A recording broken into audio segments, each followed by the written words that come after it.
आइए जीजी, जल्दी चलिए। अरे रुक जा, मेरे घुटने तोड़ देगी क्या? ऐसी क्या मुसीबत आ गई है? अरे माँ जी, आप देखेंगी तो खुद ही समझ जाएंगी, जल्दी चलिए ना। अरे लेकिन बात क्या है वो तो बताओ। जीजी ये बात बताने वाली नहीं है, दिखाने वाली है, आइए ना। दिव्या अपनी सास को और जेठानी को खींचकर बाहर की तरफ ले जाती है और सामने दिखाती है कि कैसे उसके पति, उसके ससुर और जेठ पड़ोसी के घर देर रात को छुपते छुपाते हुए जा रहे हैं। ये देखिए जीजी, ये तीनों कैसे उस कविता के घर जा रहे हैं, वो भी छुपते हुए। ये लोग पड़ोस वाले कविता के घर क्यों जा रहे हैं, वो भी ऐसे छुपते हुए? अरे इन लोगों ने तो कहा था कि टहल के आ रहे हैं ये लोग, फिर पड़ोस के घर क्यों जा रहे हैं, वो भी हमसे झूठ बोलकर। मैं आपको कितने दिनों से कह रही थी माँ जी कि ये लोग कुछ तो छुपा रहे हैं हमसे, लेकिन आप है कि मेरी बात सुनने को तैयार ही नहीं थी, इसीलिए आज मैंने इन पर नजर रखी हुई थी। अरे पर इन लोगों ने हमसे झूठ क्यों कहा कि ये लोग टहलने जा रहे हैं? अरे वही बात तो मुझे भी समझ में नहीं आ रही। अगर उन्हें कोई काम था पड़ोसी के घर में तो हमें बता कर जाते। आप दोनों कितनी भोली हैं, आपको क्या लगता है कि ये तीनों आपको बता कर जाएंगे? ये तीनों हमें धोखा दे रहे हैं माँ जी। नहीं नहीं दिव्या, तुम्हें कुछ गलत फहमी हुई है। तुम्हारे ससुर जी इस उम्र में ऐसा काम नहीं कर सकते। माँ जी यकीन तो मुझे भी नहीं हो रहा, लेकिन यही सच है, ससुर जी भी इनका साथ दे रहे हैं इन सब में। इसका मतलब ये तीनों हमें धोखा दे रहे हैं, इनका चक्कर चल रहा है। हाँ, पड़ोसियों के साथ। अरे भाभी वो भी किसी एक के साथ नहीं, रोज रोज अलग घरों में जाते हैं ये तीनों, कभी उस पड़ोसी के घर कभी किसी पड़ोसी के घर। मुझे तो बताने में भी शर्म आ रही है सच में। अरे पर उन्हें कोई काम भी तो हो सकता है। माँ जी आप खुद ही सोचिए, उन तीनों को रोज अलग अलग पड़ोसियों से क्या काम होगा। मैं कह रही हूँ ये तीनों हमें धोखा दे रहे हैं। नहीं नहीं नहीं, मैं नहीं मान सकती इस बात को। ठीक है, एक काम करते हैं, आपकी तसल्ली के लिए हम इनसे पूछ लेते हैं कि वो लोग कहाँ गए थे। अगर उन्होंने झूठ बोला तो आपको मेरी बात माननी पड़ेगी, और अगर उन्होंने सच कह दिया तो मैं उन पर शक करना छोड़ दूंगी। ठीक है, अभी जब वो तीनों घर आएंगे तो हम उनसे सब कुछ सच सच पूछ लेंगे। दिव्या के कहने पर साधना और निशा दोनों ही अपने अपने पतियों का इंतजार करने लगी। उन्हें 1 घंटे से भी ऊपर हो गया था पड़ोसियों के घर जाते हुए, और जब वो घर आए तब उनसे सवालों और जवाबों का सिलसिला शुरू हो चुका था। तीनों जब अंदर आए तो बड़े खुश नजर आ रहे थे। अरे आज तो मज़ा ही आ गया सच में। हाँ पापा सही कह रहे हैं। किस चीज़ में मजा आ गया आपको पापा जी? अरे बेटा सैर करने में, और क्या, बस उसी में मज़ा आ गया। पहली बार सुना है कि किसी को सैर करने में इतना मजा आ रहा है। अरे शरीर की कसरत हो जाती है ना, इसीलिए कह रहे हैं पापा, है ना पापा? अच्छा, लेकिन आप लोग इतना सैर करके आए हैं पर थके हुए तो बिल्कुल नहीं लग रहे। वो क्या है ना भाभी, रास्ते में थोड़ी देर बैठ गए थे हम, इसलिए थकावट नहीं हो रही है। अजीब बात है, किसी एक से सवाल करो तो दूसरा जवाब दे रहा है।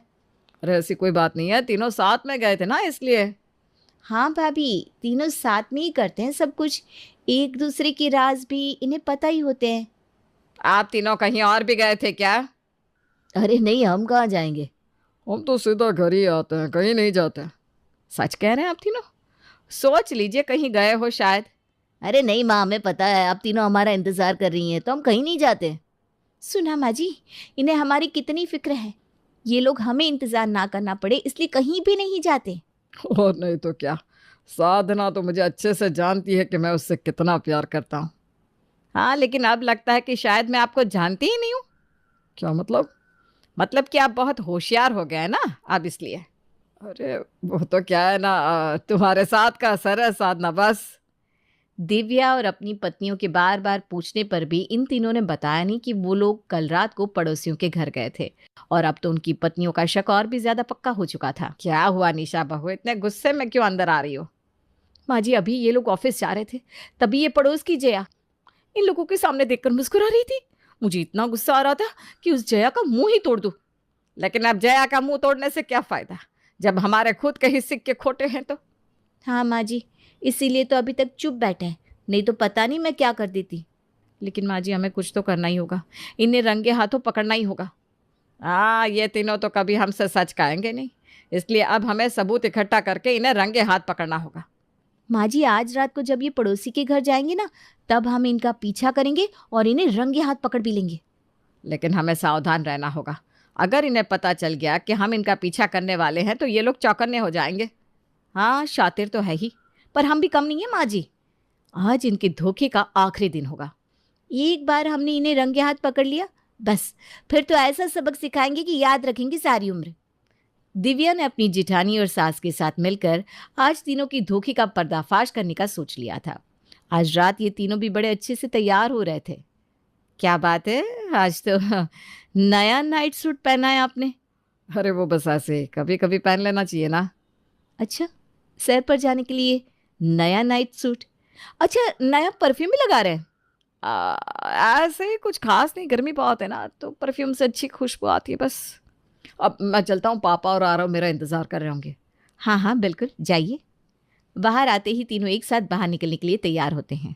आज क्या बात है, तीनों बहुत चमक रहे हैं। अरे कुछ नहीं, बस ऐसे ही सैर करने जा रहे हैं। बाहर कई लोग मिलते हैं तो अच्छा तो दिखना चाहिए ना। लेकिन पापा जी, रात को आपको कौन देखेगा, वो भी सैर करते हुए? अरे इंसान को हमेशा तैयार रहना चाहिए, पता नहीं कब कौन मिल जाए। मुझे लगा ही था, आप तीनों में से कोई ना कोई जवाब तो देगा ही। चलो हम चलते हैं, सैर के लिए देर हो रही है। हाँ हाँ बिल्कुल जाइए, आपको देर ना हो जाए कहीं पहुंचने में। ये तीनों घर से निकलकर आज पिछली गली की सीमा के घर जाते हैं और उनकी बीवियां उन्हें देख लेती हैं। देख अम्मा जी, इतना तैयार होकर क्यों गए ये लोग? आज तो हम तीनों का भांडा फोड़ कर ही देंगे सच में। और ये सीमा और उसकी देवरानी को शर्म नहीं आती हमारे पतियों को अपने घर बुलाते हुए? अरे सीमा और उसकी देवरानी को छोड़, उसकी सास की हिम्मत कैसे हुई मेरे पति को अपने घर बुलाने की। आज तो काम से गई शीला। दिव्या और निशा बड़े जोर से दरवाजा खोलती है और जब सामने देखती है तो उनकी आंखें खुली की खुली रह जाती है। तुम लोग यहाँ क्या कर रहे हो? आप लोग यहाँ बैठकर खाना खा रहे हैं? हमें तो लगा था कि... क्या लगा था तुम लोगों को? पर आप लोग यहाँ बैठकर खाना क्यों खा रहे हैं? और क्या करते? तुम लोगों के हाथ का खाना खाने लायक होता है क्या? दाल में दाल कम, पानी ज्यादा दिखता है। सब्जी के नाम पर परवर और लौकी होती है बस। इसीलिए हम रोज रात को पापा के अलग अलग दोस्तों के पास जाते हैं और वहाँ खाना खाते हैं। तुम जानती हो कि मेरी दोस्ती कितनी अच्छी है हमारे पड़ोसियों के साथ।